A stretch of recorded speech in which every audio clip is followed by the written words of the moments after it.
Hey everybody, welcome back to the channel, Trains and Tanks. Trains are over there in the bar. For the last little while I've been focusing on the tank. This is a 125 gallon freshwater aquarium where I have clouded archerfish, black skirt tetras, where is he? And there's a few of those guys. My newest additions are the electric blue acara. I have some Cory pepper or pepper cories. There's one down here. There is a diamond tetra, some black neon tetras. I have some pandagara in here, which we probably won't see because they're pretty skittish, and I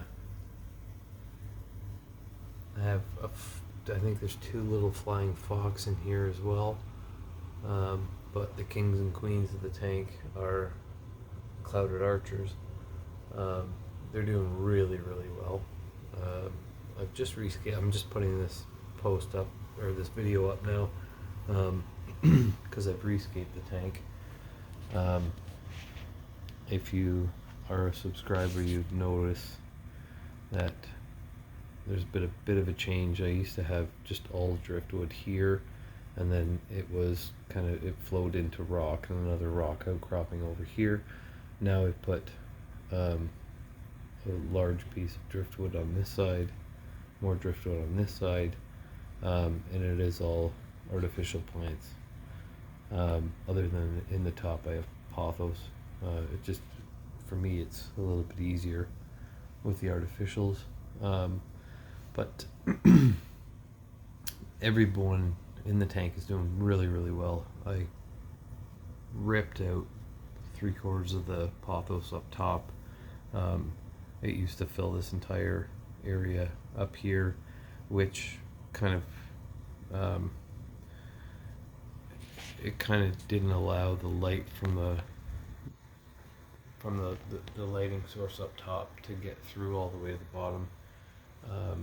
That's the thing with pothos, it grows so rapidly that I have to nip it back once in a while. But it's done quite well. This is only 4 days in, and I've got two bunches of roots on this side, one on this side. You can tell from the yellowing in the plants that it's taken a little bit of shock, but it'll come back no problem whatsoever. And only in 3 days the pothos root is actually grown right down and around. So it grows really quickly. But basically this video is an update to show these little electric blue acara, which will get roughly the same size of the clouded archers by the time they grow out. But yeah, the tank's looking really good. I'm pleased with. I mean, I know it's artificial plants, and I'll get comments. Why artificial? Why didn't you go with real plants or whatever? But it is that much easier for me, to be fair. But I think it looks quite nice. The fish are happy. The pepper cories are breeding and laying eggs on these plants. And everyone's doing quite well. The archers are still shooting. I've just actually put a piece of shrimp. You probably can't see it at all, but it's just a little tiny piece of shrimp up here for them to take a shot at. Another addition is I put a piece of fishing line across, which I hang shrimp on, to keep up with their shooting abilities, and they're doing really well with that. I mean, this is only 1 foot-ish of space for them to shoot at. In the wild, they'll shoot up to 6 feet with deadly accuracy. The cool thing about the the archerfish, banded, clouded. The clouded archerfish are obviously they're a freshwater fish. You can keep them in fresh or brackish, which is nice because being a freshwater tank, it's that much easier to just let them grow out in freshwater. They can do both. The banded has to be in brackish water, but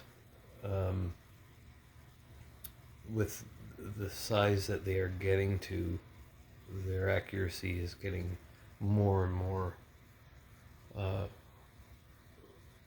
phenomenal, to be honest with you. Like, this is only 1 foot. In the wild they can shoot up to 6 feet. They can with incredible accuracy they can hit their targets. And another cool, like, if they have to account for refraction in the water, any kind of rippling that would be in there, and sighting up to 6 feet, and they can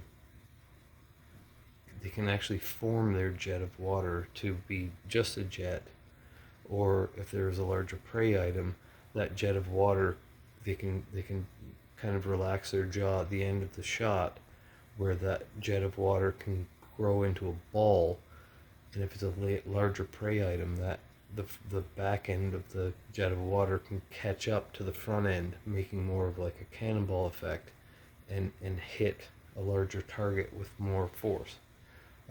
It's amazing to see. You really have to kind of slow it down in order to see that formation, which I may do soon. I do up in on top here, I do put in crickets from time to time.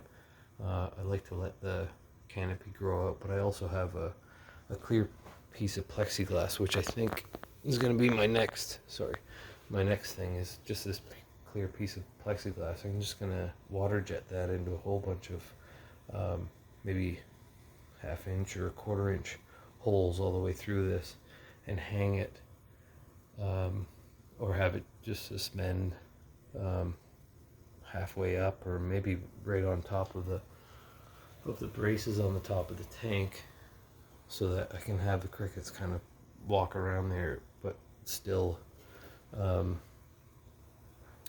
allow the archers to take shots at them and knock them out off of that piece, and feed, but which should be good. And I think with the GoPro, or even this, I'm just using my phone, I might be able to run a slow motion set in order to see some of that,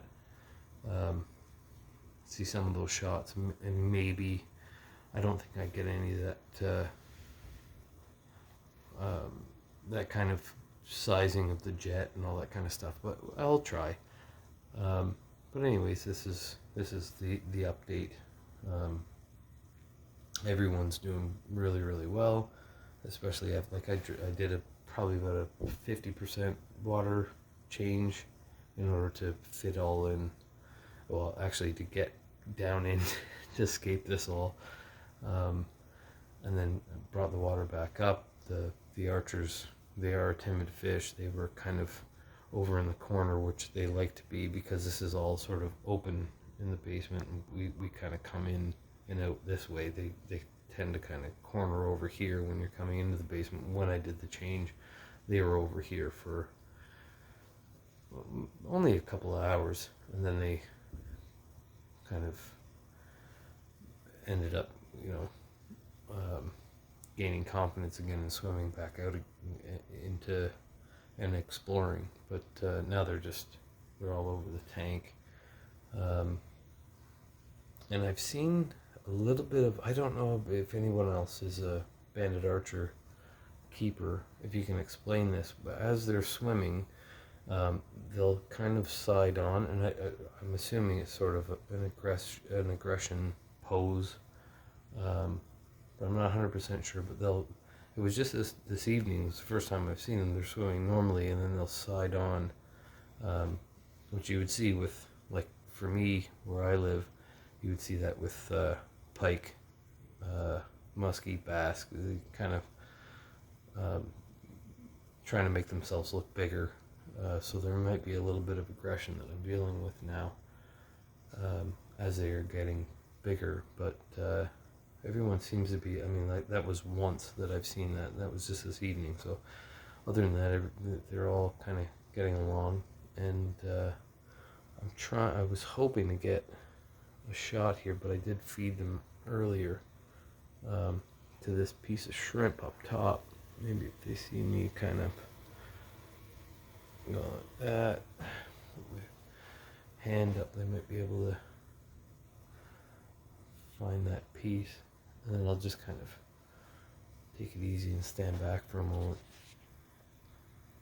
So I'll shut up for a couple of seconds here and see if they come out and take a shot.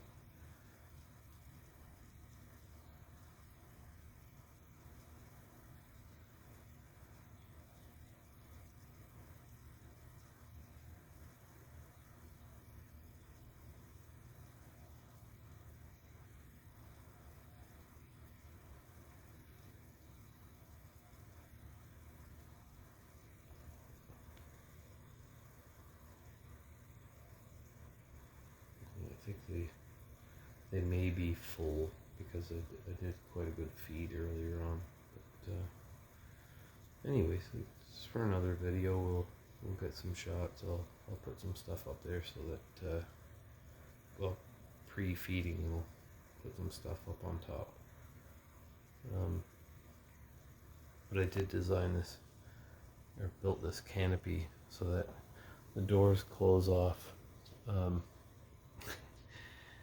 Because they'll see shadows. I've mentioned this in videos before, but they'll see shadows, or you know, a cobweb, or the odd little spider, house spider that'll climb through, or even this old I think it's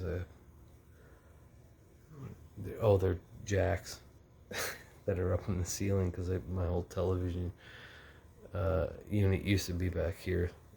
The TV entertainment system was all back in here, so I had like the cable up in here, and then a phone jack up on the other side, and they'll see that once in a while. You can tell by the water drops on top of the canopy that they'll just take shots at that, thinking it's a prey item. But I mean, at least they're practicing, so that's good. But yeah, everyone's doing well. If it's your first time checking this out, thanks very much. And if you're a subscriber, thanks so much for subscribing. And in the very near future, I will put up another video of them trying or taking shots at stuff that I put up on top of the canopy, or maybe across that line that I've thrown in, or maybe a few crickets. But for now, cheers, thanks very much, and we'll see you on the next one. Bye for now.